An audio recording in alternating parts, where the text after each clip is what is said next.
Hi. Again, good morning. Happy Friday. Can't believe it's already halfway through the month of October. So thank you again for jumping on today's class. We're going to dive deep into the purchase agreement, better known as the residential purchase agreement and joint escrow instructions. So the beautiful thing about the purchase agreement, this is where the deals happen, right? Once you have a good understanding and how to navigate these forms, it's an easier process. It's easier to really explain it to your buyer because we have to explain what these forms utilize. And the beautiful thing about this, folks, is that all of your answers are on here. Anything relating to the process, right? The process of the transaction is based on the residential purchase agreement. Okay. Now we have the RPA form as well, which is the residential income purchase agreement. We have vacant land purchase agreement, business purchase agreement. But this is the most standard form that we use to send out single families, duplex, triplex, and fourplex. But even once you get into like a duplex, triplex, and fourplex, I would recommend that you use the RPA form instead of the RPA.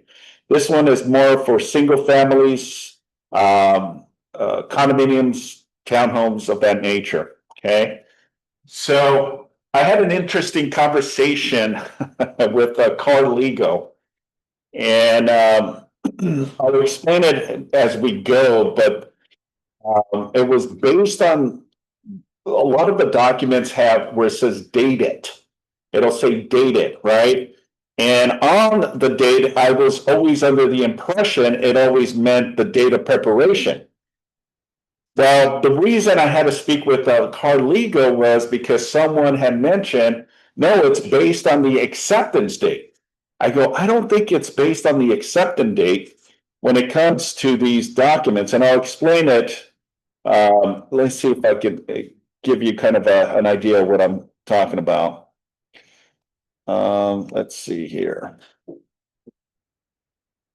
So this mouse is just going bananas. So let me go on the very bottom of additional form. Just so you understand what I'm talking about.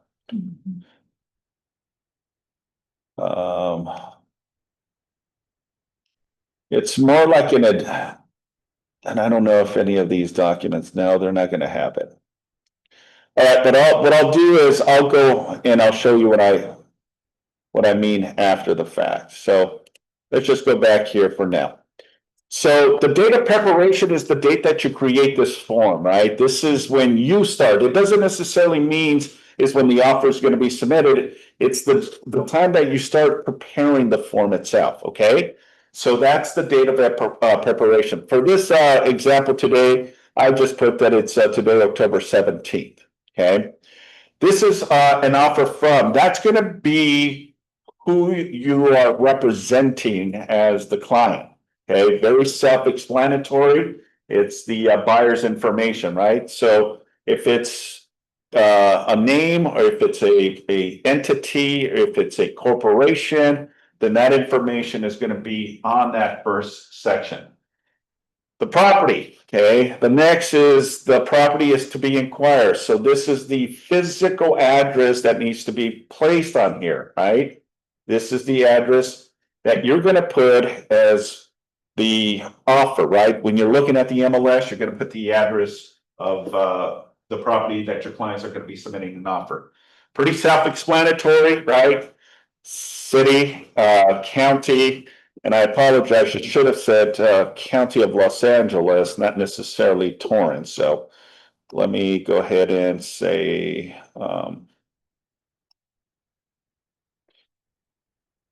Los Angeles County, okay?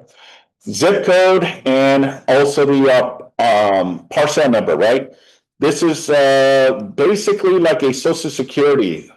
You want to make sure that the address coincides with the APN number, right? So double check, triple check. I've seen situations and issues where the APN number is not the correct APN number, and someone in escrow didn't catch it, someone in title didn't catch it, and I've seen circumstances where they end up closing on a different APN number, and then that can distinguish taxes and property ownership. So be very mindful, is double check when it comes to that. And yes, we should be very diligent in our approach, but this is why escrow needs to double check and triple check. Title needs to double check and triple check as well, because I can see this going sideways really quick.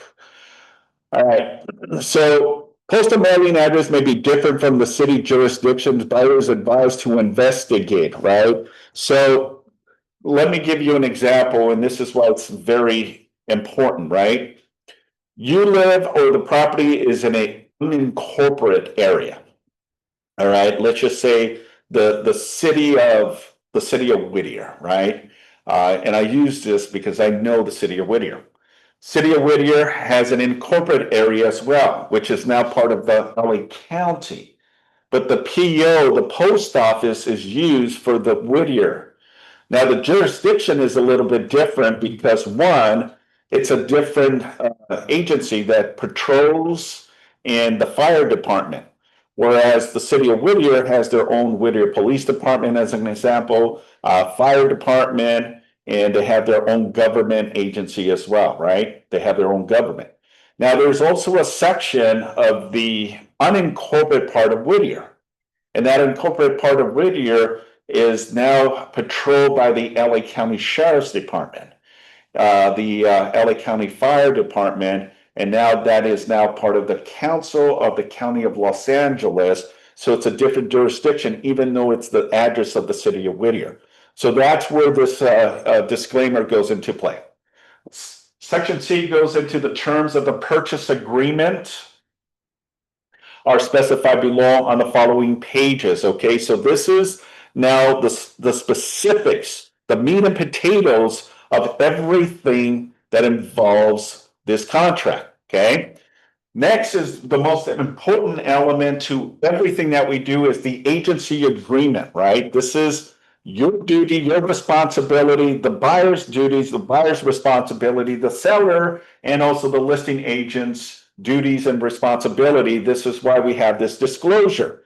And it says the following: the parties each acknowledge receipt of a disclosure regarding real estate agency relationship. It's a relationship at the end of the day. Okay, we are building that momentum. I'm going to represent you as your realtor in the submission of an offer to negotiate terms and ultimately get you the property of your choice and ultimately close and transfer of ownership. Okay, so the form is the AD. If represented by a real estate licensee, buyer agent is not legally required to give the seller agent an AD form signed by the buyer. Seller agent is not legally obligated to give a buyer's agent the AD form signed by the seller. So it's a disclosure.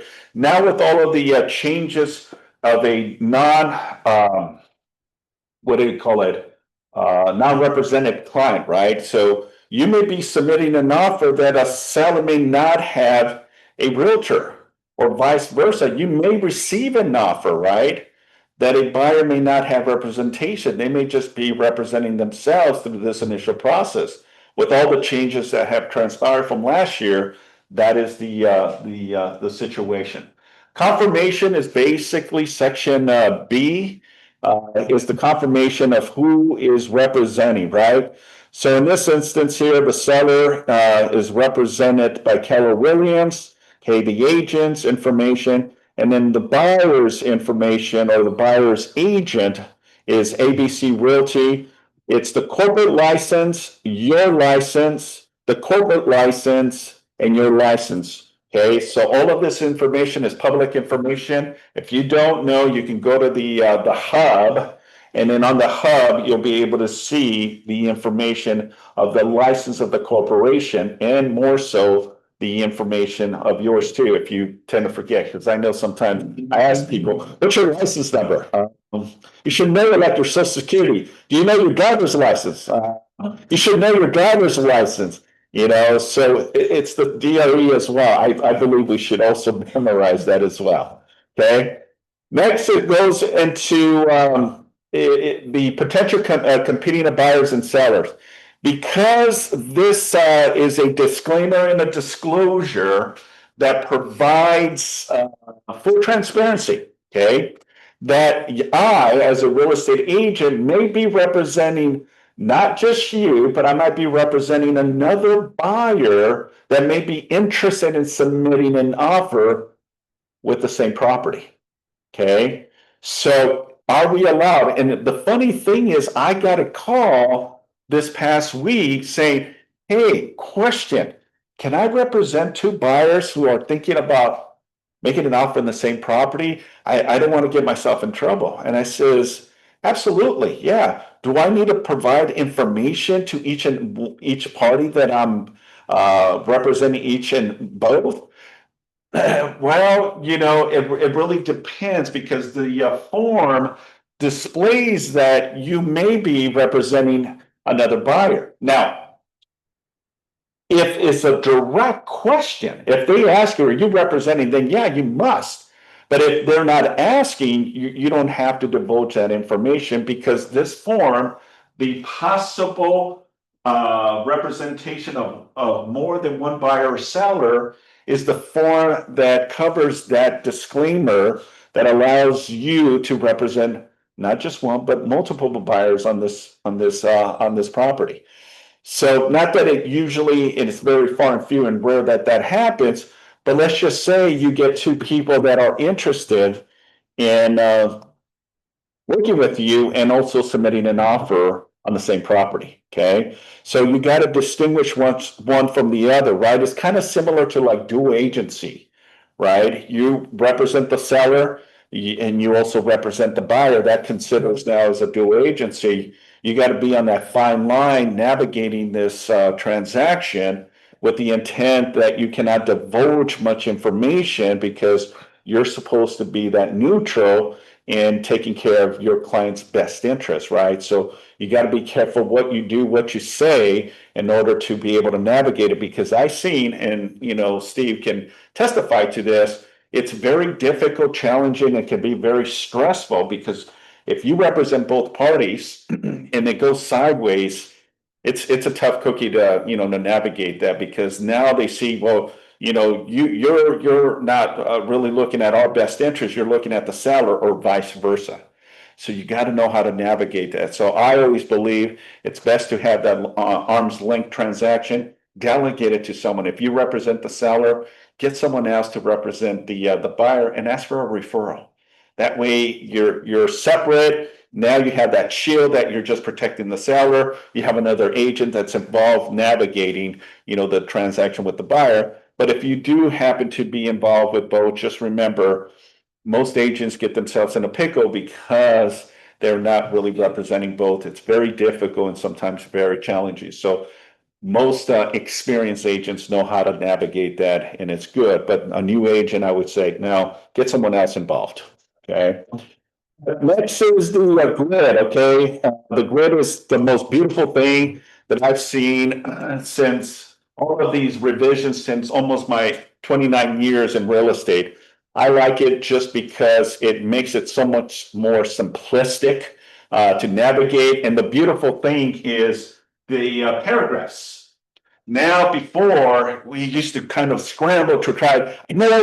I've seen it, but I just can't. And you're just going through every paragraph, and it's a pain in the butt. Okay, so now with the actual paragraph, the beautiful thing is if you need to know anything about an expiration of offer, you go to paragraph 33A. If you need to know a little bit more of the initial deposit amount, go to 5A1, right? So it tells you what paragraph, so now you can really explain that to your clients. You don't have to guess and think and then navigate. It's all there. Just go to the reference, right? And that's going to tell you exactly what this means. So if you have particular clients that are asking you questions regarding the initial deposit, okay, then you can go into that paragraph and it'll explain it a little bit better. Does that make sense? Okay. All right. So A is the purchase price, all right? That's the price that your buyer is willing to submit, right? This is the offer. Everything is all negotiable, but that's the starting bid, right? $1 million. Close of escrow, COE. That's B. That's what's the time frame that the buyer is going to need in order to close this deal. Most transactions close within 30 days or less, okay? Now, check with the lender, talk to the lender and find out, how tight can you put this? I've seen lenders can close in 20 days. I've seen lenders close in 25 days.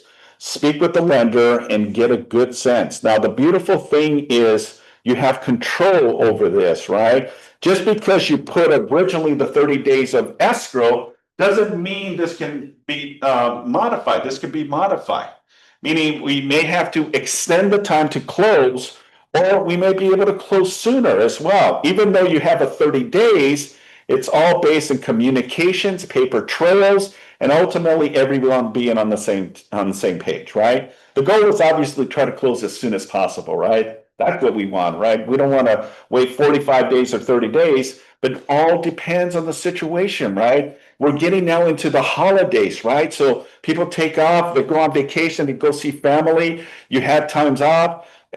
Escrow companies are shut down for the holidays. So all that could literally push the time, right, from your original 30 days. So be mindful about all that stuff. Okay, the expiration already defaults, okay? This is when you submit an offer today, you have 3 days, right? The offer is good for 3 days. After 3 days, this offer becomes void. It's an expired offer.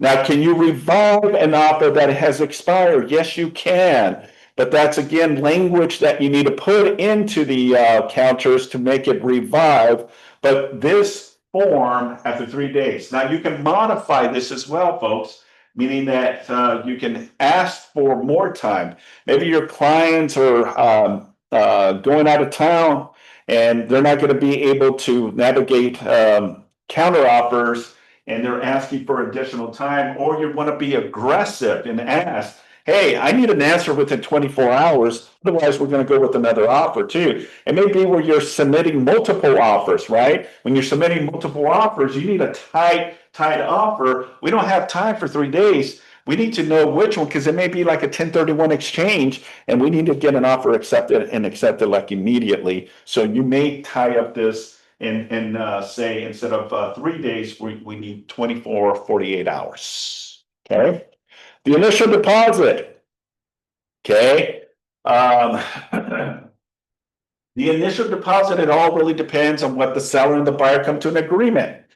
Can an initial deposit be $1? The answer is yes, it can. Okay, yes, it can. If the seller is willing to accept $1 as initial deposit, that's their deposit. Okay. Now, let's just be truth about the situation, right? I mean, a savvy listing agent is going to see this and says, no, $1 is just not going to work, Simon. We need more skin in the game, right? Because you're tying up a property. At the end of the day, you're tying up a property for a minimum of 30 days when I could be selling it to someone else that might be able to give me a cash deal and close in 7, 10 days.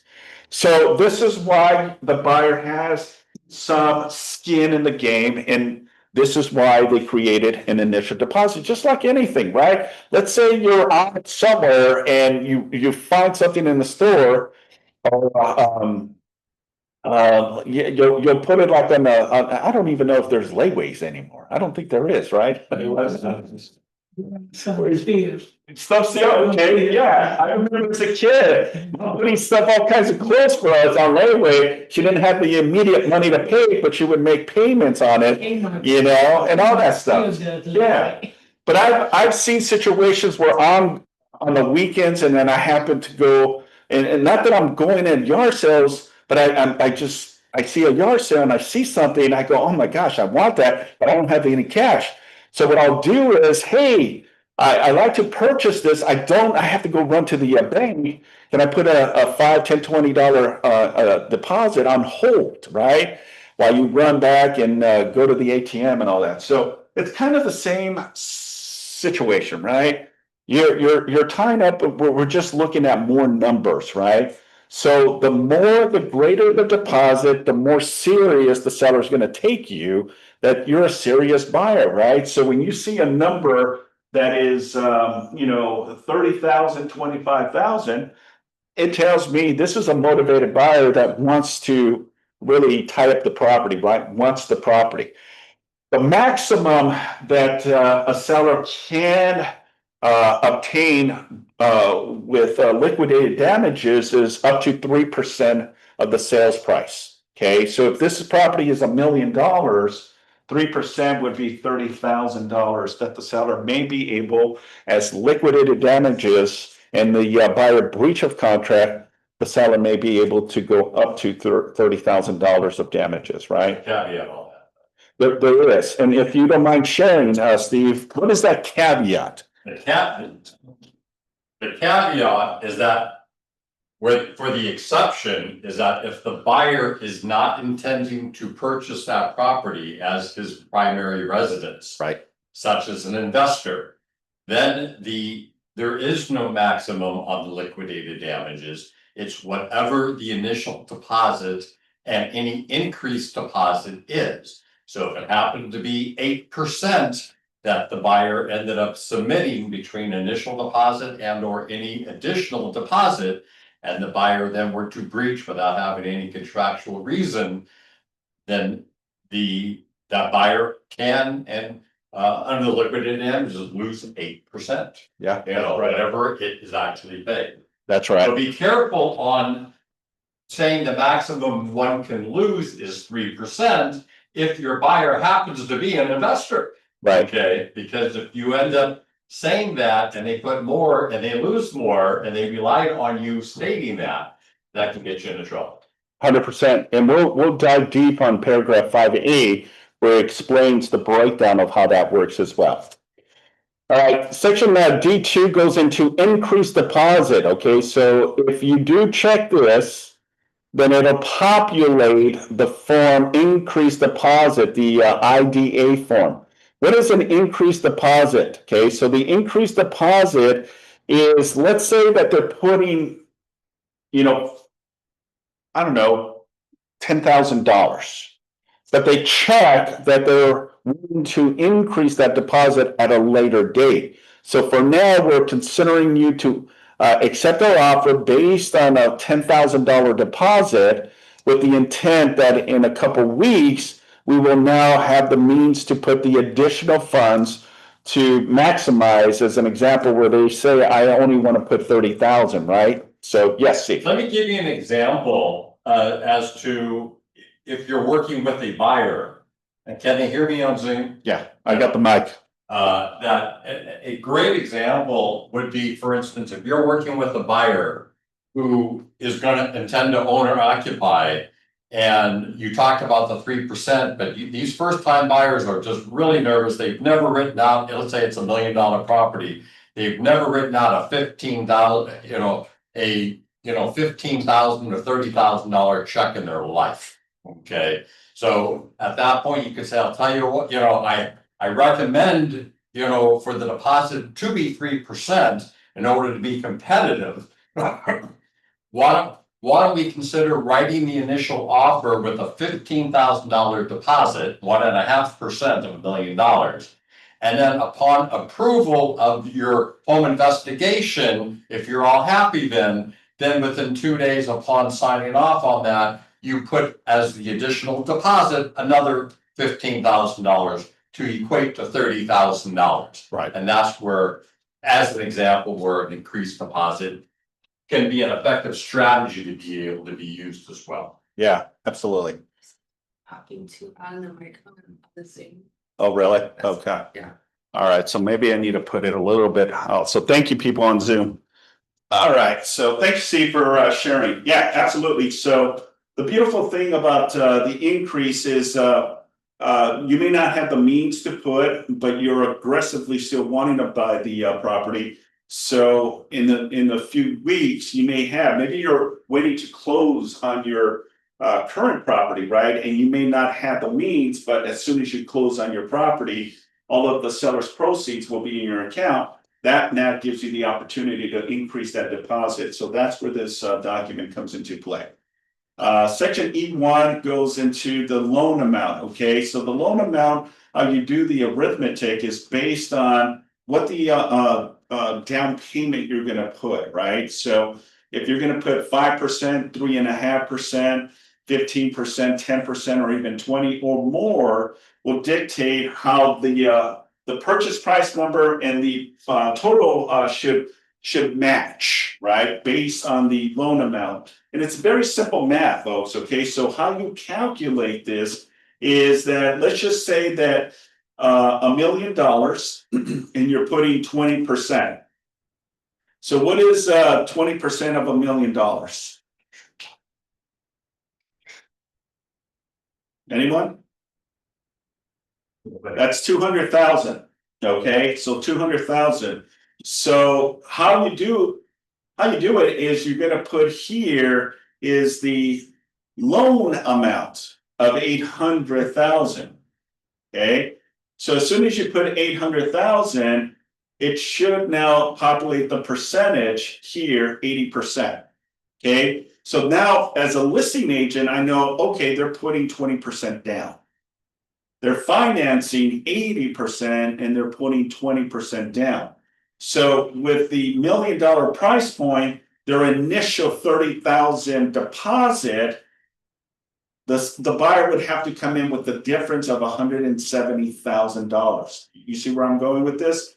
200,000, they've already put in $30,000. You subtract the 30,000 because it's already in escrow. So when we're ready to close on this, 170,000, and maybe a little bit more for closing costs and all of that. If the buyer's paying concessions to the buyer's agent, all that changed. But just for the sake of this purchase agreement, you're not going to calculate all that. You want to keep it as clean as possible. It's the price and the loan. That's it. I understand with Simon, and I get this quite often. But what about closing costs? What about if I'm paying the commissions, right? That changed where you're not really necessarily financing all that, right? That's just the charges and fees. So that does not get incorporated into the actual loan amount. So it's the down payment and the balance of what you put in is the balance that you put here, right? So if this number does not reflect the top number, your math is off somewhere.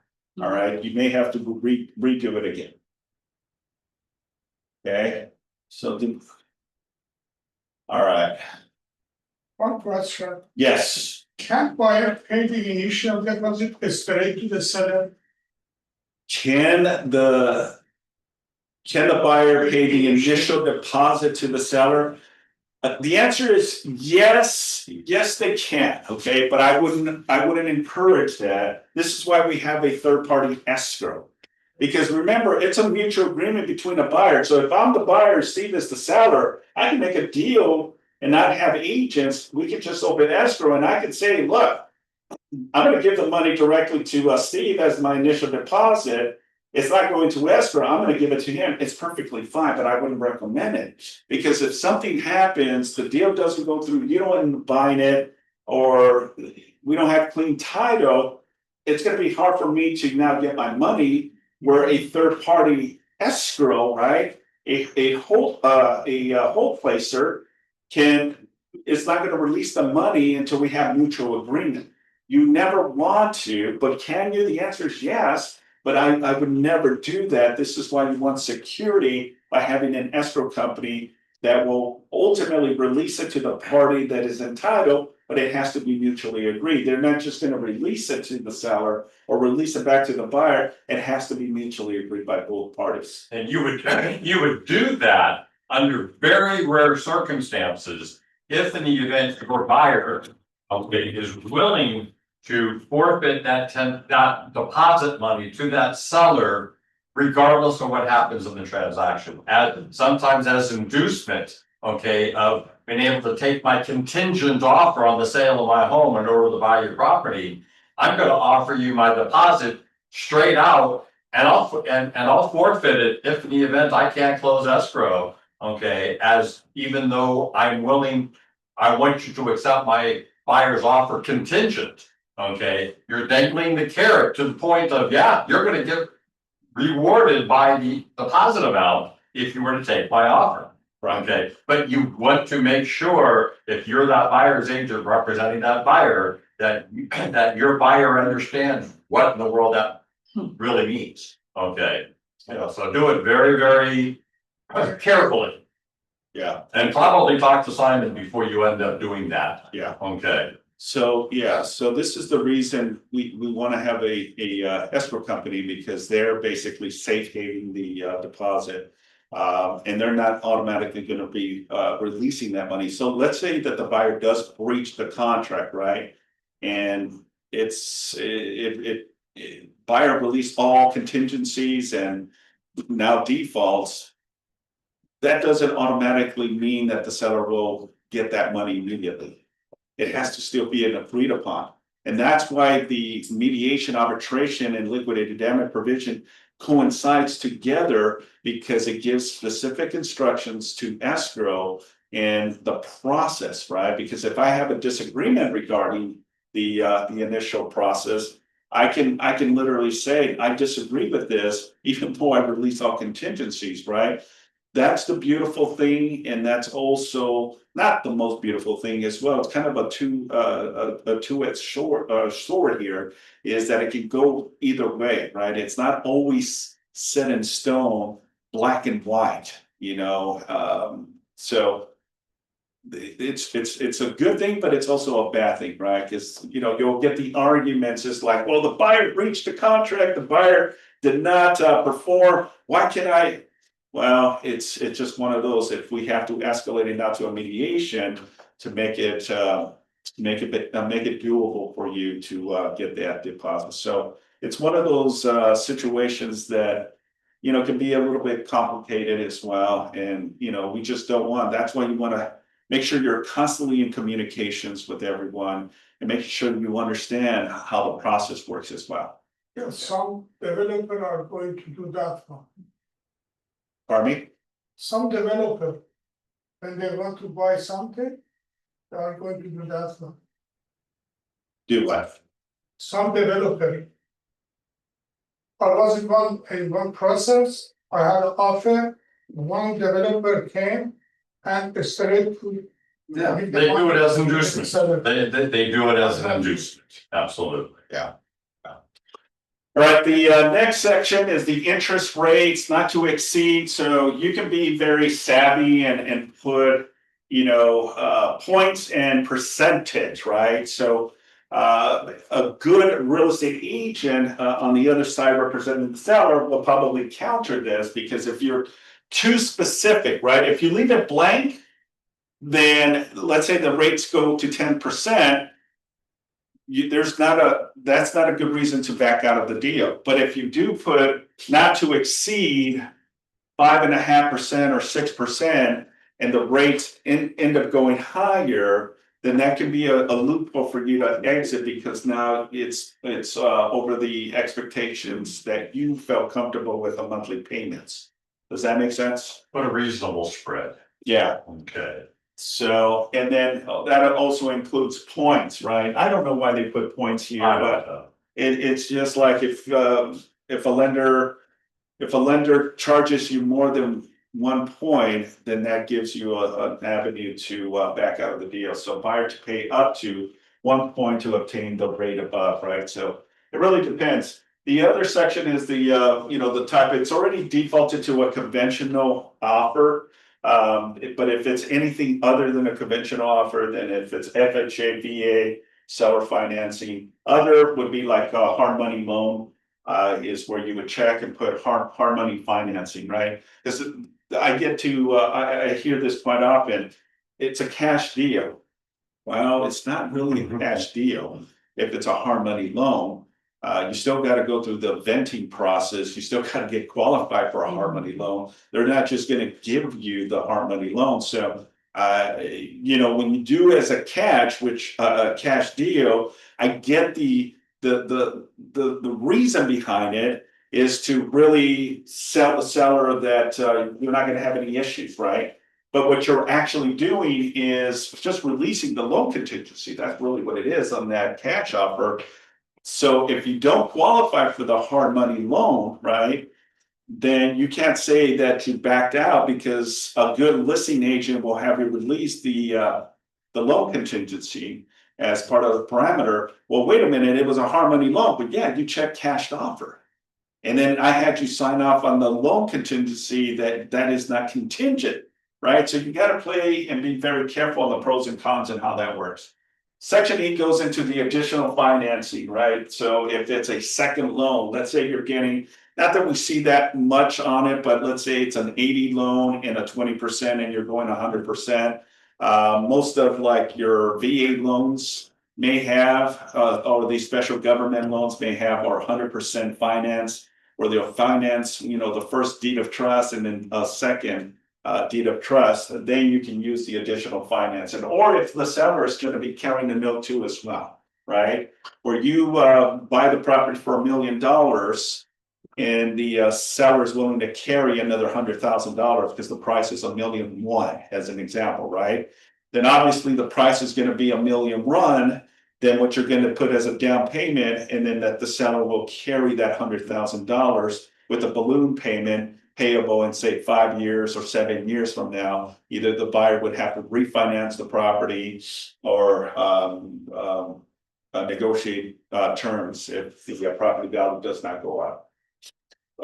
Section E goes into the occupancy type, right? Is the buyer going to be moving in? Is this a secondary home or is this an investment, right? So it's already defaulted as a primary home. But if the buyer is buying it as a second home or as an investment, then you would check that off. And then the balance of the down payment, and then as I mentioned, the price should match the number on top right here. Okay. Any questions regarding the finance portion of the grid? All right, let's go to the next. This mouse is super sensitive. I mean, I'm just touching it and it's going 100 miles. It's like a Tesla. All right, so let's see, look, it's going. Yeah, it's going bananas. Sorry about that. We're gonna have to switch this mouse. All right, so here. All right, so next is the seller payment to cover buyer expenses and cost. Okay, so surprisingly, I still see a lot of issues regarding this. They, for some reason, forget to put your compensation if you're asking for the seller to pay you commission. So G1 goes into seller credit buyer. So if you are asking the seller to pay your buyer some type of concessions towards closing costs, then this is the section that you're going to put. You're going to click here and then you're going to put a dollar amount and it says for closing costs. All right, so this is again a conversation you're going to be having with the lender. Maybe the buyer just doesn't have the means for a down payment plus additional closing costs. And it can be, significant or it could be very minimal. It depends, but this is a conversation you're having with the lender is what is the difference or the gap that we need to make this loan happen, right? Maybe it's $10,000, $12,000. This is again having a conversation with the lender. That's the amount that you're asking the seller up front in order to navigate this. But remember, pros and cons, right? If you're in a competitive market, asking for all of these other concessions may not be doable. You may lose the opportunity, right?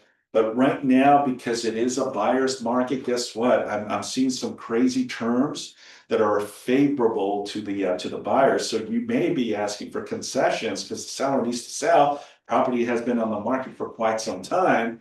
They may just agree to it or come to some type of agreement with you. Maybe not $10,000, but $5,000, right? That's the beautiful thing about these forms. G2 goes into additional seller credit terms, does not include buyer broker compensation. Okay, so that has nothing to do with it, right? It may be for a buy down, right? Buyers asking for a buy down of 1%, whatever the case may be, because they want to lower their interest rate. Because they don't want to pay a 6%, but they want to pay a 5.25%, right? A 5.25.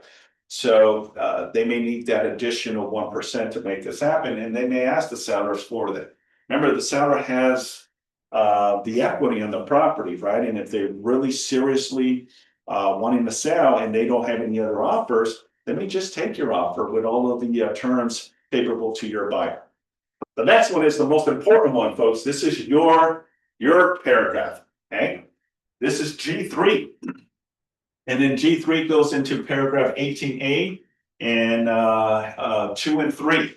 So you want to make sure you check this section here, seller payment for buyer's obligation to compensate buyer's broker. This is where you need to make sure you put in the percentage or flat fee that you're asking, all right? So this number will coincide to whatever your BRBC reflects. So if your buyer representation agreement says 2.5, then it has to match and mirror the same on the offer, right? So if your BRBC is 3%, right, and you put 2.5%, and the buyer submits this offer and the seller accepts, what happens to that 0.5%? Why you must pay? Yeah, the buyer pays the difference. Yeah. So 2.5 that the seller pays, and then the 0.5% that the buyer would pay. And then the buyer would have to come in with the difference into escrow to pay you compensation. So, but let's say it's in reverse, right? You have 2%, but you put 2.5%. Okay. The seller does not have to agree to that 2.5. They may ask for a copy of your BRBC, and if your BRBC throws 2%, the seller can say, I'll only pay you up to 2%. And that's legitimate in the seller's position. But remember, commissions are negotiable. The seller may even say no to compensation now. And that can happen. Or less than 2.5%, right? Maybe they say, I am willing to only give you 1% compensation. So that's the biggest changes that have transpired from last year. All right, the next sections, the H1, 2, and 3 is verification of cash, right? Attaches the to the offer is, you know, any type of proof of funds, right? Show me that you have the $200,000 plus closing fees to make this deal work, because that may be the deal breaker. Is like, wait, there's a discrepancy here. They're making an offer. We look at their finances, they're short. So then it questions the listing agent. It's like, where are they coming up with the difference of money? And sometimes the money is coming from family, right? But then you start thinking, if that's the case, then you have underwriter issues and questions, right? And that delays. Then you want to be on the forefront of that conversation. Based on all of the documentation, do you or your client have any other proof of funds? Because it just doesn't match. This is where you have to be very diligent, look at all of the bank statements and all of the proof of funds to make sure that they have. Because even, let's say they don't have the means in a bank account, right? A traditional institution that has the money, but they have stocks, bonds, and mutual funds and all that. Remember, that can also take a time to pull that money, and there's penalties when you pull money. You're paying penalties and taxes and all that, right? So it's not as easy as people think. Oh, I'll just show proof of funds that I have $5 million in stocks and bonds. You know, it sometimes takes a while to process and a while for that money to be transferred. So it's always best to see, you know, like a traditional bank that has all of the money in there. So you got to know how to have this conversation with the seller. Make sense? Verification of down payment and verification of loan application, right? So it already defaults to 3 days. You can check that they've already been pre-qualified, pre-approved, or fully underwritten. All right. So pre-qualified is basically they talk to a lender. They haven't necessarily ran their credit check. They've kind of gave them a synopsis of what they have, their income, their salary. They do have, but the lender, just because you need a rapid fire sent this offer, you just do a quick pre-qualification. The pre-approval is probably it is the best one, because now the lender has sat down with your clients, has received all of the documentation, meaning, pay stubs, bank statements, tax returns, employment, income, bank and all that, right? That now they've submitted through what's called a disc underwriter, DU, and now it'll populate based on the criteria, their credit and everything that they provided, it meets the minimum approval, right? So that's a good sign. That means they've actually already submitted all the paperwork. And then fully underwritten is okay. 1 second. I don't know why it does this all the time. People on Zoom, do you still see the zip forms? Yes, we do. Yes. Okay.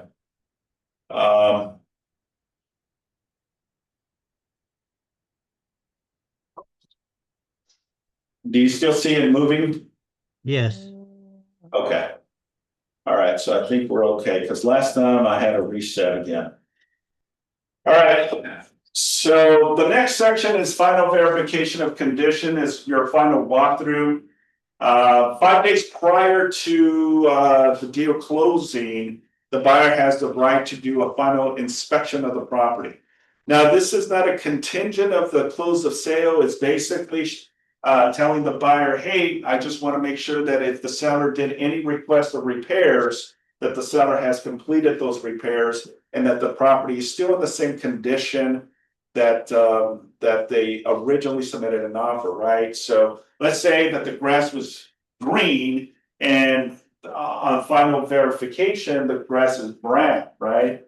Well, that was not the same condition. Maybe the sellers shut the water or shut the sprinkler system.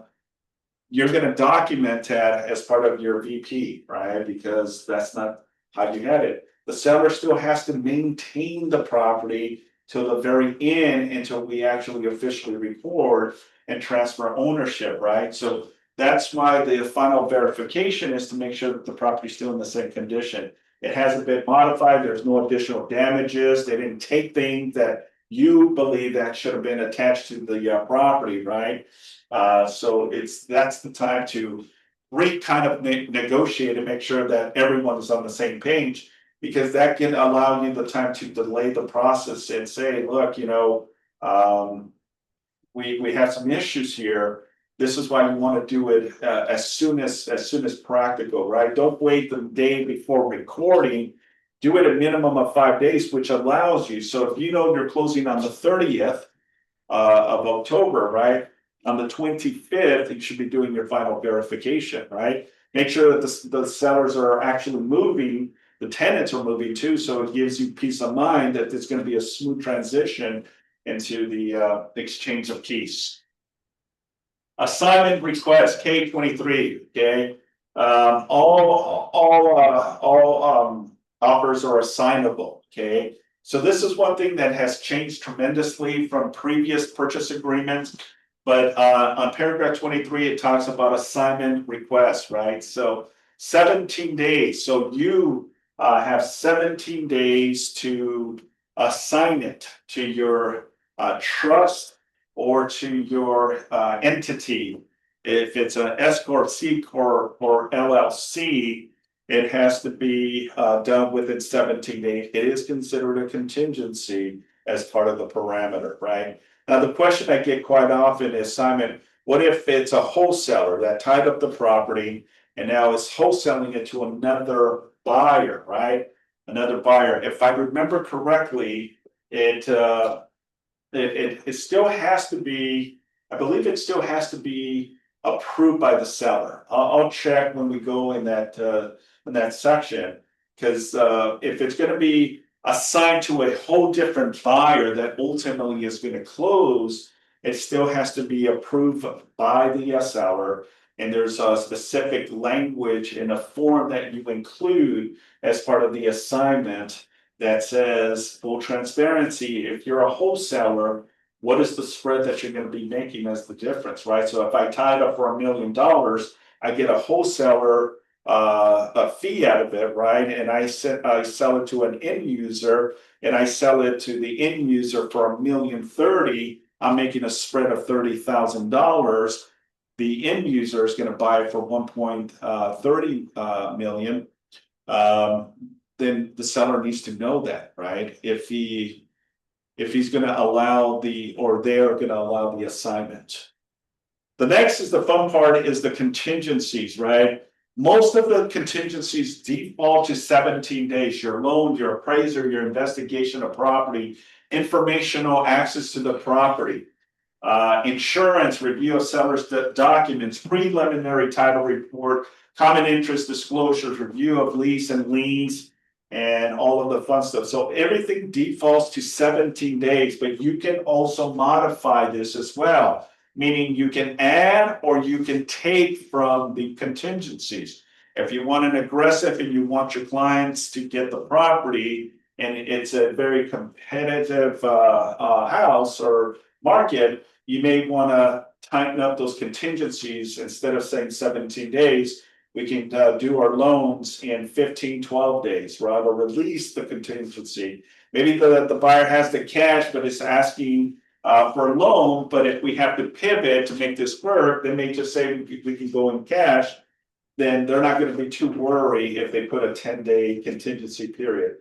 Also with an appraisal, right? It's the same thing. It has to appraise at the offer that was submitted. If you make an offer $1 million and minimum, appraised value should be $1 million, right? So if there is a discrepancy that is less than $1 million, and you still hold on to your contingency, then you can renegotiate with the seller or back out of the deal if we cannot come to an agreement. Now, this section on the left where it says appraisal contingency based upon appraised value at a minimum of a purchase price, that's kind of a gap appraisal. So let's just say that the buyer really truly wants it. They know they're paying premium for it. And if the appraisal doesn't come if the appraisal comes in less than $1 million, what is the maximum that the buyer is willing to come in to pay into the difference? That's the amount that you're going to put there. So for example, let's say I know that the property may not appraise. We're hoping it does, but let's say it doesn't. Then that's the amount that they're going to pay here. So let's just say $975. Okay. So that means that if the property appraises between $1 million and $975, the buyer is willing to pay into the difference, which is $25,000. If the appraisal comes in at $974, okay, that's their exit where the buyer does not have to perform and has the ability to negotiate with the seller or back out of the deal or anything less than $974 or $975. Does that make sense? Okay. So if the buyer is okay, knows that's your appraisal gap. That's also 17 days. You can also remove loan and appraisal contingency as part of the process. So I like what it says here. Removal of appraisal contingency does not eliminate appraisal cancellation rights in the FHA and VA form. Okay, so it already explains that if you do have an FHA or VA loan, be very mindful, very careful if you're going to release this as a contingency, because that releasing that contingency, and you have FHA or VA conditions on the appraisal, you got to be very careful and mindful on that, because I've seen situations where the buyer releases this contingencies and then later the FHA appraiser comes in with conditions in order to get the loan, and they cannot come to an agreement. And because you release this as a condition, that may jeopardize the buyer's initial deposit. So be very careful. You want to make sure that you also provide that disclaimer form. When you click FHA, it should populate that additional document for VA and FHA, and you want to put the minimum value or price is based on this $1 million as an example. So if the property doesn't come in at $1 million and it comes in less, then that gives you the right to cancel. Okay, investigation of property, 17 days. Informational access, so even if the buyer has released, say, all contingencies, right?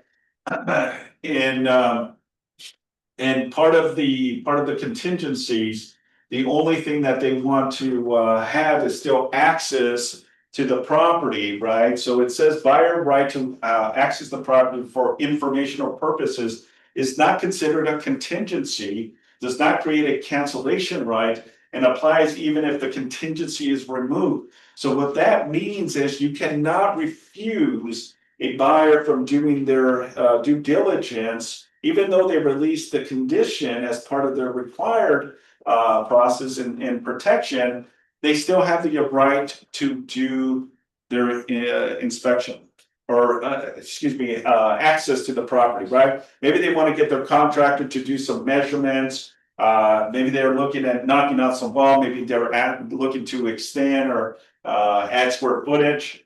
You cannot, as part of this disclaimer here, can refuse, because I've seen listing agents and sellers says, well, you release all physical inspections and you're not allowed on the product. No. There's the black and white right here that says otherwise. Okay. And then removal or waiver of contingencies. Any contingencies through L1 and LA may be removed or waived by checking the appropriate contingency removal card form CRB, stands for buyer, and checking the applicable box therein. Removing or waiving at the time of offer is against agent's advice, right? We don't want you to, because we know that by releasing the contingencies, you're basically exposing your deposit. So yeah, we're going to be against you doing so, but if you're wanting to do that, you're going against our advice to have that. That's your protection. That's the wall that protects your deposit, right? And once you release these walls, contingencies, then ultimately you don't perform or you breach the contract, the seller has the right to go after that deposit. Okay, that's the whole purpose of all of these protections and understanding of the agreements. And then the rest is pretty self-explanatory. All right, so common interest area review of leases. Again, if you have solar panels, water softeners, propanes, and all that fun stuff. Section L, which is missed quite often, and they don't see it, is L9, sale of buyer's property. Sale of buyer's property is not a contingent unless checked here, right? So if you, if your client, the buyers, need to sell their property in order to qualify for the upleg or the purchase that you're submitting, they have to make sure that they check the COP. If they don't, you cannot use that as an avenue. By the way, we need to sell the property in order for the proceeds and to put a down payment and to qualify. Well, you never told us that. So that might be an argument from a seller saying, well, I refuse to cancel because you should have been honest and open about that you needed to sell this. And now you have a mediation case, right? And now somehow, some way you may be releasing some of the money, even though you'll say, well, I never released any of my contingencies. Well, yes, okay, but you also didn't tell us that it was a condition also. You know, I would have never accepted your offer if it was contingent. One, you know, did you have the property on the market? So the whole purpose of that COP is transparency. It allows the seller and the listing agent to know exactly what your intentions are. Are you just wasting our time, or are you really purposefully selling your property at the right price and selling? So, If you're, as a listing agent, though, you should be able to ferret that out fairly quickly at the time of the submission of that buyer's offer, when analyzing where is the proof of funds for the down payment that's stated in the offer. Right. Okay, it's like, and then you should end up having dialogue then with the buyer's agent saying, where's the proof of funds? Oh, it's come from the sale of the home. Okay, and then get into that dialogue, sale of the home. Is it an escrow? Is it on the market? Are you closing next week? What's the story? You know, is it, and so as a good listing agent, you should never be blindsided that having a discussion about the buyers need to close a prior escrow in order to make that purchase. Yeah, love that. Thank you. All right, time of possession. So time of possession upon, so it's already defaulted at close of escrow. You will have possession at 6 p.m. So no, it used to be 5 p.m. So they say, let's just give them an extra hour. So now it's 6 p.m. So meaning that if they don't counter this, that official recording, let's say the official recording is today. By 6 p.m. today, the seller needs to be out and give possession to the buyer. That's what it means. Okay. Now you can modify it. You can say not by 6 p.m., but I want it at 11 a.m. or p.m. as well. Okay, so you can also modify that. M2 goes into the seller occupant, occupied or vacant unit. So this is more if the seller intends to stay after close of escrow. Sometimes sellers may need to time. They cannot immediately vacate the property, so they're asking for a couple days, maybe a week or 2 weeks, so on and so forth. And you already have that information because you've been in dialogue and communication with the seller, listing agent, I should say. So then you can do the SIP or the RLAS form, right? The SIP is seller in possession, which allows you 29 days or less. If the seller is going to need more than 29 days, then you would utilize the RLAS form. If the property is tenant occupied, then the TOPA would be included. Is the tenant going to be in possession, stay in the property because they have a lease agreement? All of that has to be agreed upon between the buyer and the seller. Then the next is the documents and compliance time for performance. Seller delivery of documents. They have seven days to give you all seller disclosures. Sign and return escrow holders, provisions and instructions. This is where a lot of people forget that if you don't comply, and trust me, I see this quite often. Both the sellers and the buyers typically don't return their paperwork within the time frame. So that is one of the hidden gems that you can be breach of contract and do a notice to perform based on that. So if the listing agent is reaching out to the escrow company, hey, did the buyer ever return all the signed provisions and instructions from escrow? And escrow officer says, no. Did you send them out? Yeah, we sent them out on so-and-so date.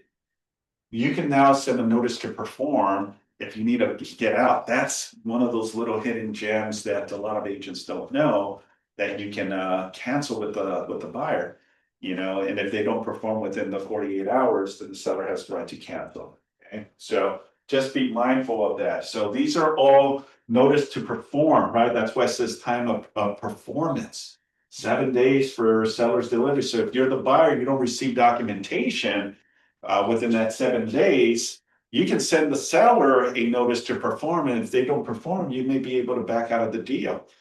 You can also add or reduce the time necessary. So I've seen some very clever individuals, like on the escrow, they'll say 3 days, and the listing agent doesn't see it because they want that safe haven parameter in place that if things don't go the way they want, they may be able to back out of the deal, or vice versa too. You can counter this, right? As part of it. So on the counter from a listing perspective, you may say, N2, sign and return of escrow holder provision and instructions shall be 3 days. If you have that counter, so then it overrides that 5-day period. Make sense? Okay. Rest of smoke detectors, evidence of representative authority. And then the next part is items included or excluded. So it already defaults to bathroom mirrors. Okay. So, I guess it's a common thing.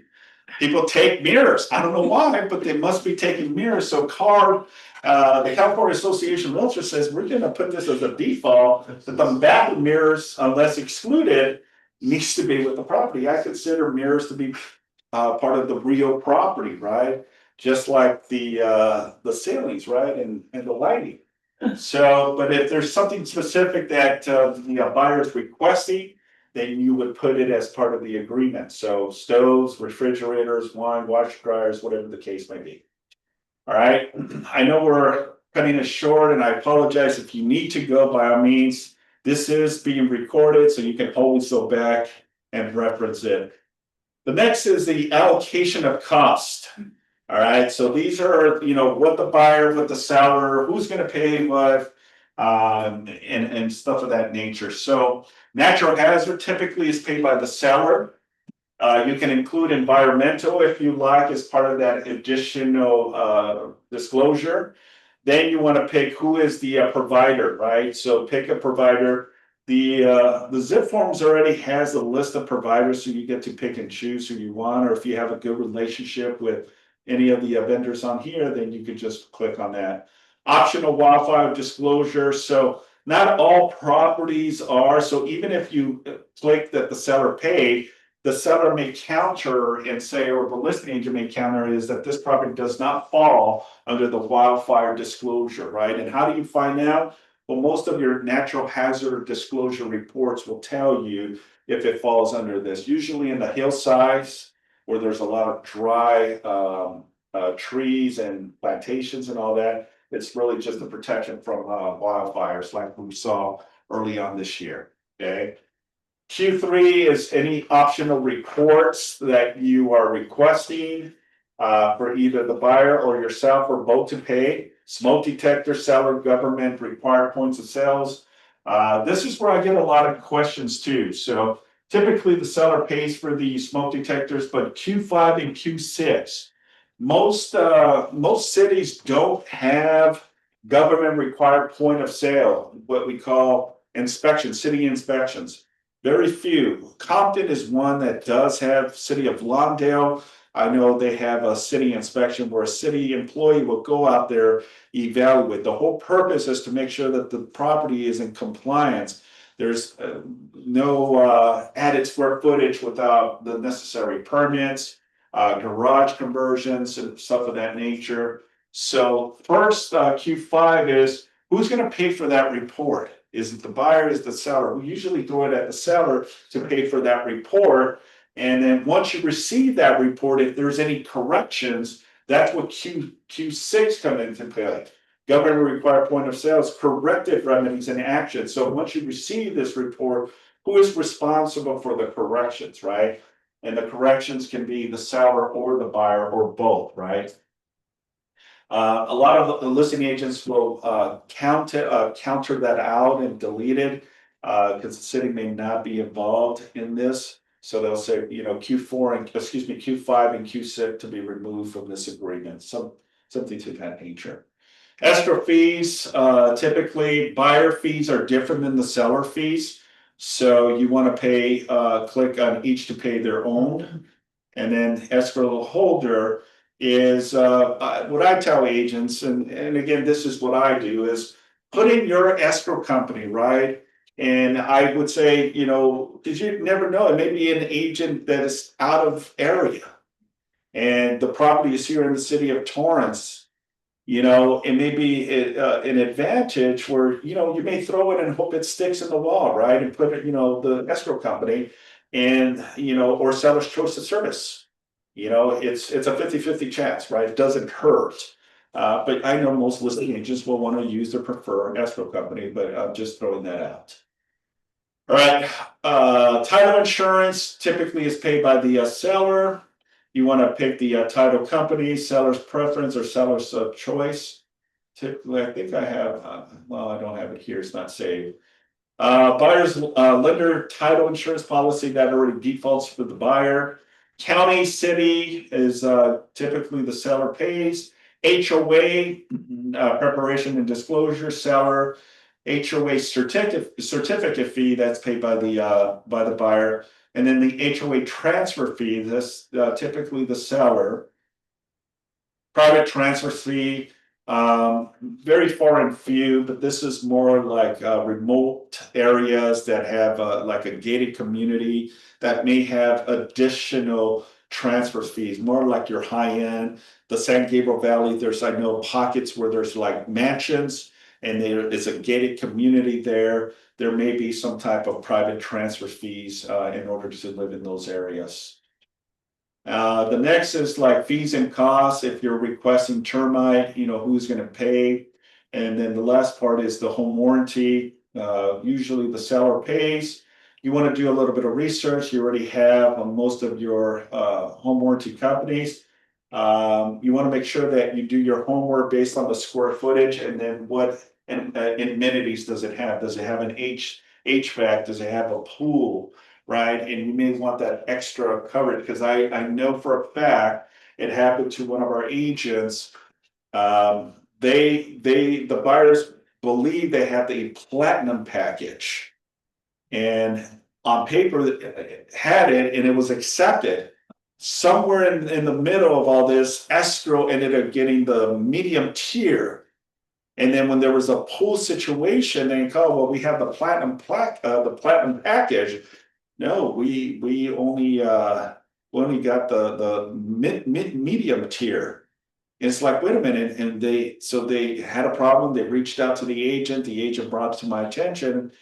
And I says, yeah, look, we definitely have an issue here. We accepted the terms based on the platinum, escrow somehow changed it, and then we kind of found out what happened, and I'll leave it at that. And ultimately, we had to take ownership of it and got them the platinum. So be mindful of stuff like that. That's why some escrow companies will not order home warranties anymore. That's right. They'll have the agent or the buyer actually Exactly. order it now, just for that very reason. Yeah. Other terms here is specific language. Let's say you're an agent also buying a property, you want to fully transparent and provide that you are a principal buyer, but you also have a California real estate license, something of that nature, or any specifics that you want to include on other terms, you can add it here. The next is the advisories and addendums, you know, again, very specific. Most of this stuff you don't need to worry about, but if it's a 1031 exchange, then you would, but you can go ahead and leave it blank. Then everything that was on the grid, this is why I love, and this is why the classes on the RPA are a little bit shorter, because now you can reference it. Initial deposit, boom, here's initial deposit, right? So I'm not gonna go into it, but it does provide the specifics on what that paragraph talks about. What I like is on this section of deposit, it says retention of deposit, paragraph 26. If initial by all parties, and it has to be initial, folks, in order for this to be valid, or otherwise incorporated into this agreement, specifies a remedy for buyer's default. Buyer and seller are advised to consult with the qualified California real estate attorney before adding any other clause specified on remedy, such as release or forfeit of deposit or make a deposit non-refundable. For failure of buyers to complete the purchase, any such clause shall be deemed invalid. Okay, invalid unless the clause independently satisfies the statutory liquidated damage requirements set forth in the civil code section regarding the possible liability and remedies if the buyer fails to deliver the deposit. So again, you cannot make it non-refundable, right? And I know in the commercial realm, it's very common to see that, but they don't use these forms. They use what we call error forms. Different language, different verbiage, does not coincide with this, okay? Then all cash. If an all cash offer is specified on paragraph 3A, no loan is needed to purchase. This written verification of funds, this agreement that is not contingent on buyer obtaining a loan. Buyer shall within the time specified in paragraph 3H1 deliver written verification of funds sufficient for the purchase price and closing costs, right? So again, I just really like this these forms, because it really answers all of your questions regarding the purchase agreement. And more so, you know, what I would do to really understand the forms myself, I would read them, I would highlight them, and then I would put notes, and then I would put it in a 3-ring binder and just reference it all the time. Now you can go on YouTube, you can, you know, reach out to us. We're here to help with any of the specifics, because there's times that I even have to go back and reference and read. A lot of the stuff I do know, a lot of the stuff is like, okay, it sounds this way, but it really is this way. And I sometimes have to call car legal, and guess what? Car legal sometimes doesn't give you the right answers. Surprisingly, right? And these are the individuals that wrote all of these documents. You can talk to two car legal attorneys, they'll give you two different advices. So, just letting you know. Okay. Question? Contingency and removal of contingencies and removal of contingencies, again, based on the parameter, most of contingencies are within 17 days. I'm not going to go into details here, but it just kind of illustrates, the stuff that gives you the ability that if you're not completely satisfied with the condition of the property, the seller disclosures, or cannot qualify for the loan or the appraisal, you have the right to exit and back out of the deal and get your full deposit. It's when you start releasing all of your contingencies, now you're in jeopardy of forfeiting your deposit. Removal of contingency and cancellations, the buyer has the right just as much as the seller to cancel, but it's based on the provisions of the offer, right? You just can't say, I changed my mind, I want to cancel. Not good enough, because if the seller says, I want to cancel, there's nothing in here that says that the seller can just cancel for they're wanting to cancel, right? There has to be a probable reason behind that. It's because the buyer breached the contract, right? That may be, or maybe we don't have a very legitimate seller, right? Maybe we have the wrong seller signature, right? So there's many variables that we can cancel, but just the fact and the sake that the seller or the buyer decides to cancel just because they don't want it, there has to be. I'm leaving now. I gotta go do nails and then I'm gonna go swimming. All Can you right, help me out? you go swimming, go have fun.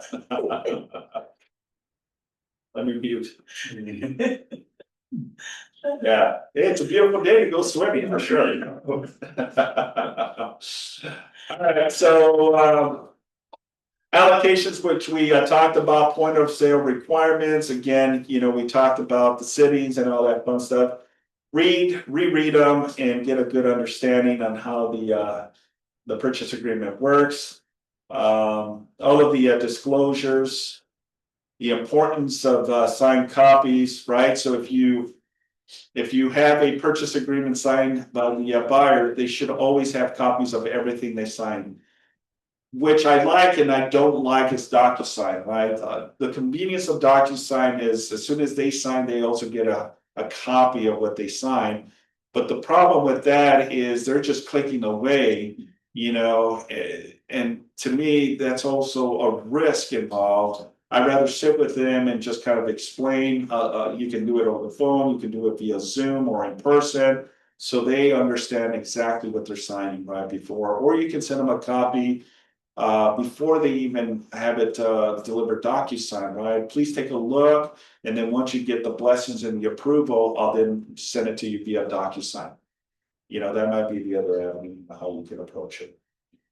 Termination of rights, again, under specifics that the buyer or the seller failed to perform. And all of the disclosures, like your Megan's Law, where they can do a little bit of research, go to meganslaw.ca.gov. You'll be surprised if you ever go to this website, it's creepy. And the reason it's creepy is because there's a lot of sex offenders, right, out there, right? Maybe your neighbor. I remember many years ago, my parents' house, right in front. I just happened to go to Megan's Law and realized, holy crap, it's the neighbor. That was, so it happens, all right? Then the rest is, again, disclosures, development and disclosures, solar panels and all that.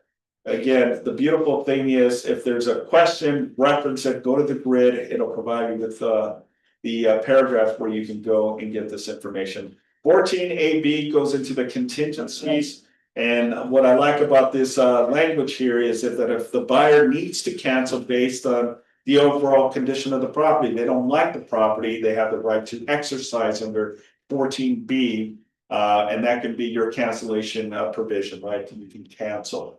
So this is the most area that I would really emphasize. Read 14AB and all of the paragraphs here, because all of your answers and how a buyer can cancel and how a seller can cancel is all here, and you can give me scenarios and specifics and I can help you navigate this. But if you read this provision here, it'll tell you that in order for a cancellation to happen, a notice to perform has to be provided. So the NSP has to be provided as part of the buyer and the seller cancellation. Notice the buyer and seller to perform, so it already defaults to 2 days, right? So it says that the notice to perform, that if I as a buyer or as I as a seller have the right to send you the notice to perform, the buyer or the seller has 2 days to perform, and then the buyer or the seller have the right to cancel. Demand to close, this is if the deal is scheduled to close on a specific date and it doesn't close, you have the right to send a demand to close. And that could be the seller or that could be the buyer. Then you would include the DCE form, the demand to close escrow. That's the DC form, right? And then if you do send or you do receive a DCE, that defaults into 3 days. So the buyer would have 3 days to perform. Otherwise, the seller has the right to cancel.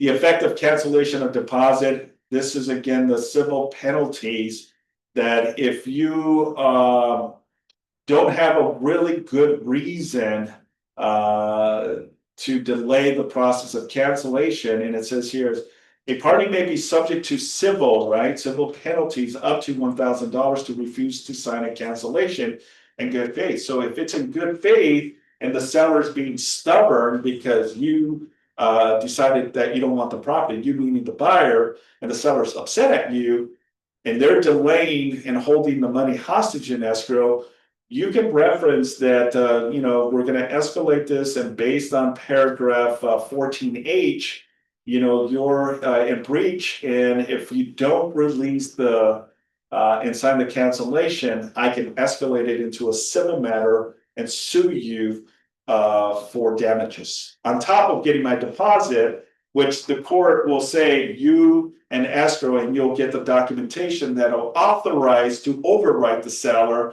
And here's the paperwork that goes to escrow, and escrow will immediately release the money back to the buyer. Plus, the seller will be penalized up to $1,000. It may be $300, $400. If it's a really bad case, then up to $1,000. Repairs, buyer has the right to request repairs and make sure that the repairs are done to buyer satisfaction. That's why the verification of final walkthrough is important, and that gives you the element to do so. Proration of property taxes, be mindful of this if you do have a question regarding the buyer, meaning let's say that the deal closes on the 15th of November. The seller's responsible up to the 15th, and then the buyer will be responsible for the prorated amount of the property taxes from the 16th to the 30th. So when escrow is calculating breakdowns, that's why you may see a flux on the amount that the buyer needs to bring, and the seller's concession is based on when the deal closes, because the seller still owns the property. They're responsible until the transfer of ownership is done.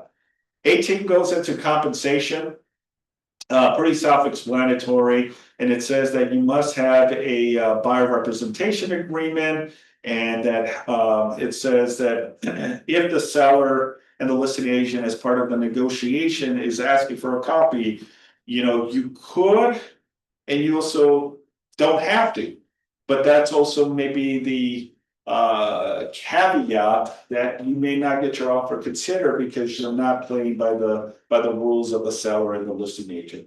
So just be mindful of that. Scope of duties, it basically says that we are real estate professionals. That's it. We're no contractors, we're not attorneys, we don't know the square footage, we don't know title, we don't know taxes, we don't know certain things regarding the condition of the property. So it's a full disclaimer that protects you as a real estate agent.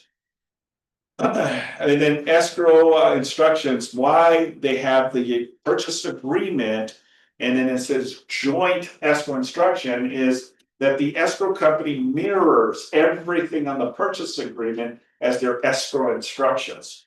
So all of the information is basically mirrored, so everything you see here is mirrored on the escrow instructions as well, that they're gonna abide by the purchase agreement. Broker compensations, again, it's how escrow distributes is they need a broker signature of the amount that either party is gonna be paying to the agents if there's any commission being paid to either parties. Invoices, buyers and seller acknowledge that escrow holder may require invoices for expenses, right? So be mindful that it has to be within 3 days of, within a sufficient time to close escrow. You cannot be last minute. Verification of deposits, sellers, selection of service providers.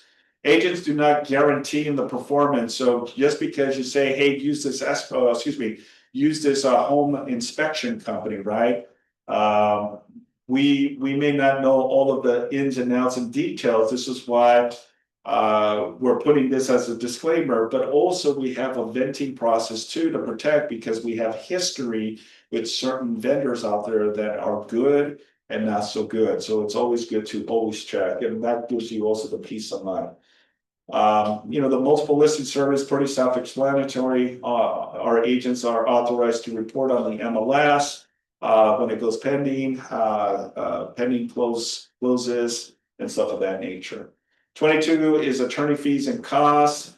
If there is any type of proceeding that attorneys are involved, arbitration, buyer and seller rise of this agreement, and the prevailing buyer seller shall be entitled to reasonable attorney fees and costs from a not prevailing or seller exempt as provided. So basically it says that, whoever wins, you may be responsible to pay their attorney fees as well. This is that section we were talking about, assignment and nominations. So I want to go quickly. I know, and I do apologize, but I still see there's 24 bodies in Zoom, so I'm going to continue going forward. Buyers shall have a right to assign all buyer interests in this agreement to a buyer's own trust or their own wholly owned entity. A buyer that is an existing at the time of such assignment, otherwise buyers shall not assign all or any part of buyer's interest in this agreement without first having obtained a separate written consent of the seller. So meaning that the seller still has to give you authorization that if you're going to sell it to anyone else than yourself. So if it's your own entity or trust, it's perfectly fine. You can do so. But if you're going to now sell the interest to anyone else, a different entity, meaning a different buyer, it has to be agreed upon by the seller. Okay. So buyer shall provide a signing with all documents related to the agreement, including but not limited to the agreement and disclosures. If a signing is a wholly owned entity or trust of buyer, the assignment does not need to resign. So if it's your own personal, you don't have to do it because you are that individual entity, right? But it's only when I send it to you as an example, then you're the new buyer, then we need to provide everything to you so the buyer gets a good sense of what they're buying. All of this is equal housing opportunity. And then I like paragraph 25 is the definitions and instructions.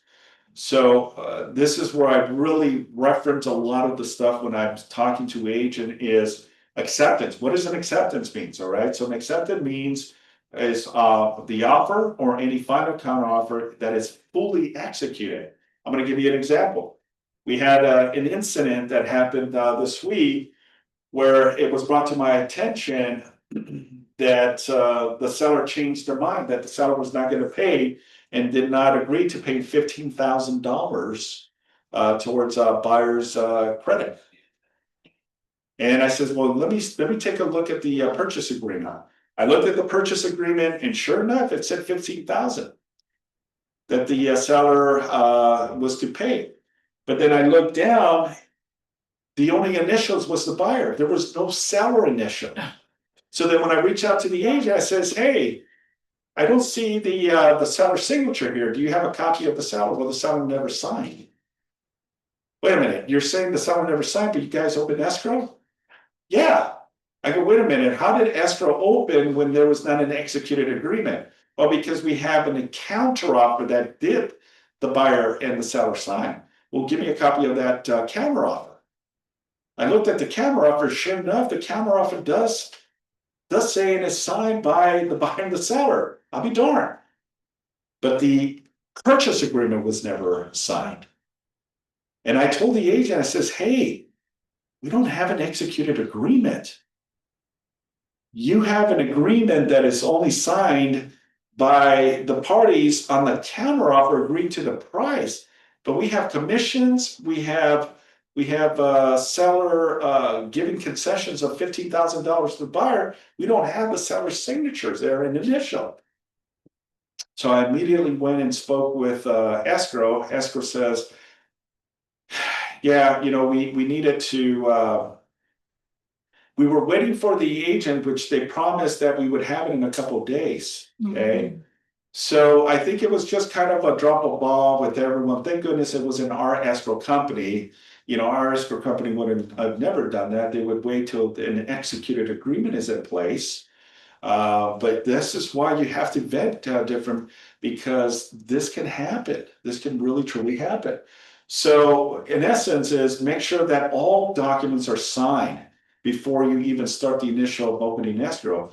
And this is why your transaction coordinator, your TC, needs to be on top of it and make sure that we have an executed agreement based on the acceptance. Because if you don't have a fully executed in writing, it's not considered an acceptance.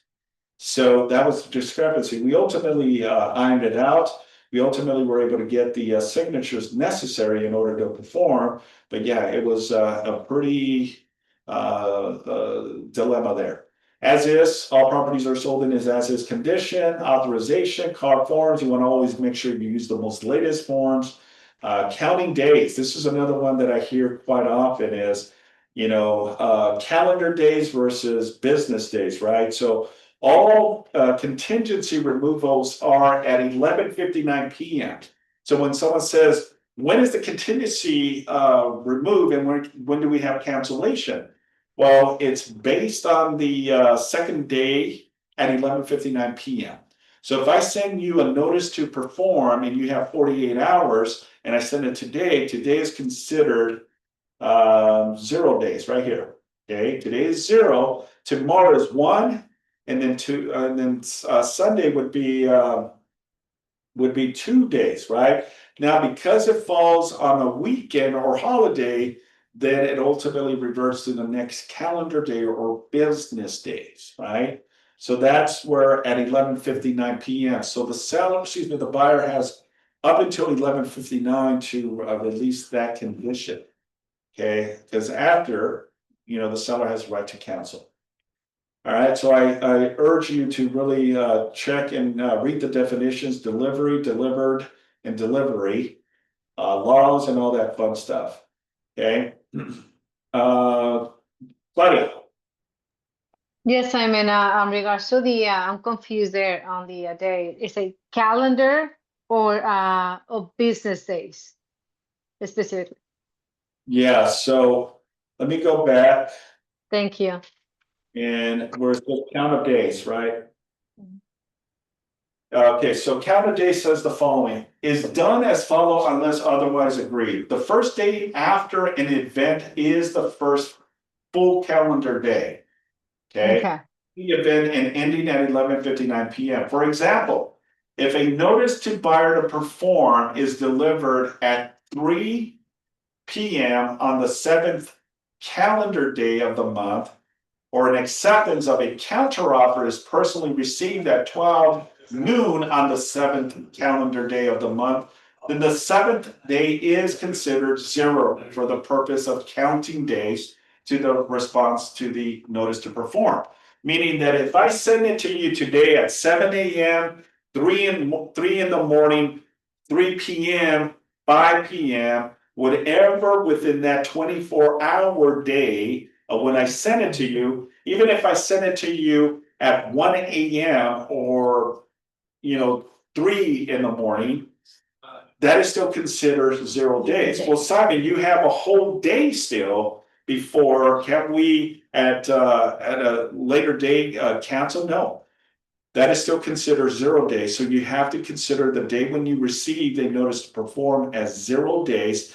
So even if it's given to you at 1 in the morning, you have to give them till the following day at 11:59 PM to cancel, right? If it's a 2-day period, right? Or the 2-day, or even the 3 days. So tomorrow would be 1, and then Sunday would be 2, and because it falls on the weekend, then it goes into the holidays, and I'll explain it here as well. Because I think it says here, all calendar days are counted is determined on the date upon which performance must be completed and ending at 11:59 PM on the last day for performance. After acceptance, if the scheduled performance date for an act required by this agreement includes close of escrow lands on a Saturday, Sunday, or legal holiday, the performance party shall be allowed to perform on the next day that is not a Saturday, Sunday, or legal holiday. Allowance performance day, that's the key, allowance. So you're allowed the opportunity to close on a calendar day, but it has to be what we consider business day, because it already says that Saturday, Sunday, and legal holidays does not count, so it reverts to the next business day. And then that's ending at 11:59 PM. Legal holidays shall mean any holidays or optional bank holidays under the civil code. So if it's a bank considered as a holiday, then we can use that as a holiday. If it's not, then we can argue that it's not a bank holiday, so therefore it's going to count towards your performance. Okay, I hope that kind of answers your question, Claudia. Thank you, Simon. I gotta go, okay? I need to go pick up my daughter at school. She's not feeling well. You just call me, okay? No worries. Thank you. Yeah, Bye. no worries. We're done already, so. Okay, so then the last is just the mediation and liquidated damage provision. So this is the provision here, folks, that this darn thing is so sensitive.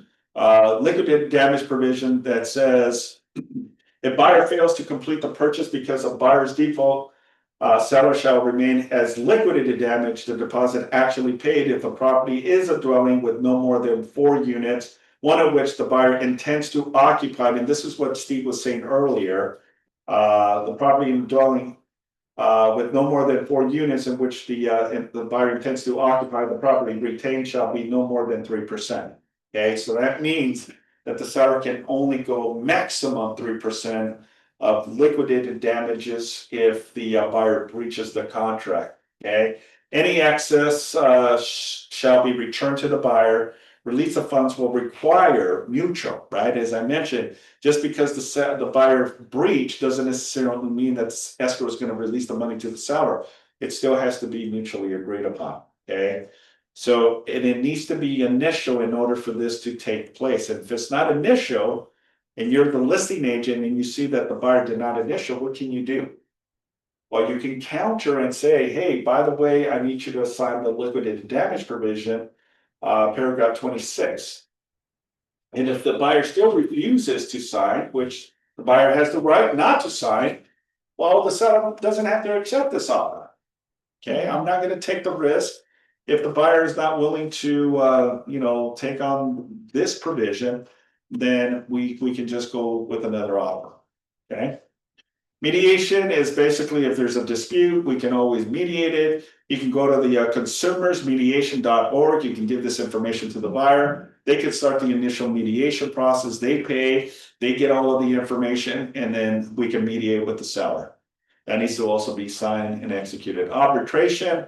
Okay, so this is more if it's we got through the motions of a mediation and we still cannot come to any agreement, then we can escalate it into a arbitration. An arbitration is usually someone that will ultimately hear both sides of the stories. We either do it in person or on Zoom. You plead your case, you do what's called an opening statement. You have the ability to cross-examine, and you also can bring any evidence or witnesses to this arbitration. And then once everyone has spilled all of their evidence and their case, within 20 to 48 hours, the arbitrator will come to a decision and who's the winning party. And that's how it works. It's less than suing. but it's still very time consuming as well, but that's again, has to be initiated by the buyer and the seller, okay? Terms and condition of the offer, everything that we talked about on this is all that is your understanding, the buyer's understanding, the seller's understanding, and the parties involved. Okay, and then just get the buyer to sign and initial, okay? And that's pretty much it, acceptance and all that. If there is a counter offer, then you'll receive a counter offer. But for the most part, most of the meat and potato is on the grid, okay? With that concludes today's class. Any questions before we